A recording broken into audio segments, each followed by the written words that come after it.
கிறிஸ்துவுக்குள் மிகவும் பிரியமானவர்களே, இன்றைய தியானத்துக்கான வேத வசனம், சமாதானத்தை உங்களுக்கு வைத்து போகிறேன், என்னுடைய சமாதானத்தையே உங்களுக்கு கொடுக்கிறேன்.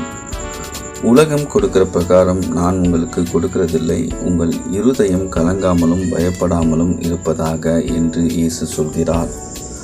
ஆம், எனக்கு அன்பானவர்களே, இயேசு கிறிஸ்துவே உலகத்தின் விரோதங்களை சமாதானம் செய்கிறார். அவர் இருமனப்பட்டவர்களுடைய பகையை தகர்த்தெறிகிறார். அவர் இருதிறந்தாரையும் தமக்குள்ளாக ஒரே புதிய மனுஷனாக சிருஷ்டிக்கிறார். பகையை சிலுவையினால் கொன்று அதனாலே இருதிறந்தாரையும் ஒரே சரீரமாக தேவனுக்கு ஒப்புரவாக்குகிறார். ஆம், எனக்கு அன்பானவர்களே, அவர் நமக்காக சமாதானம் செய்கிறார். எனவே நீங்கள் சகோதர சிநேகத்திலே ஒருவர் மேல் ஒருவர் பட்சமாயிருங்கள்.